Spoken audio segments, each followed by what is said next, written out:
m'appelle Marc-Henri Dallès, j'ai 42 ans, j'habite à Comble-la-Ville. Moi d'abord, je tiens à souligner que je suis un usager très régulier des transports PAM pour mes transports travail et que ça marche très bien. J'en suis très satisfait et je les remercie du fond du cœur. Mais le bémol avec la PAM, c'est pour les transports loisirs, parce qu'il faut être un vrai ministre et prévoir son transport 3 semaines avant pour éventuellement pouvoir se déplacer.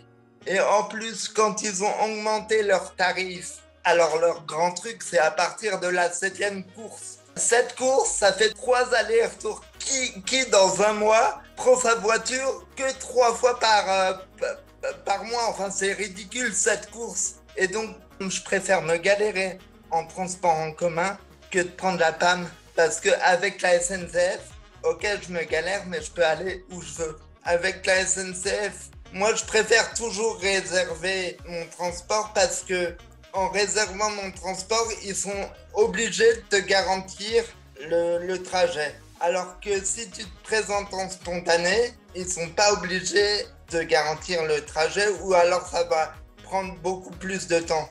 Je prends les bus sur Paris. Dans le secteur, j'ai eu plusieurs problèmes de rampe. Alors j'ai été dégoûté, mais sur Paris, ça marche relativement bien. Pour pallier le manque d'accessibilité du métro, ils disent que en parallèle, il y a le réseau de bus qui est accessible. Mais je veux bien, mais va traverser tout Paris en bus, c'est galère quand même. Actuellement, on parle de gares accessibles, mais moi, il y a une chose qui me met vraiment en colère et qui, à l'avenir, m'handicapera, c'est que dans la plupart des gares, il y a des ascenseurs.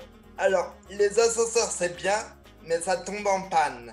Qu'est-ce qu'il adviendra le jour où l'ascenseur sera en panne? Mais ça serait beaucoup plus pratique de mettre une rampe d'accès que les poussettes, que les fauteuils puissent emprunter, plutôt que des ascenseurs qui sont potentiellement en panne. Pour moi, l'accessibilité, la politique inclusive du handicap commence dans les transports en commun, dans la rue et au travail. C'est bien parti, on est sur la bonne pente.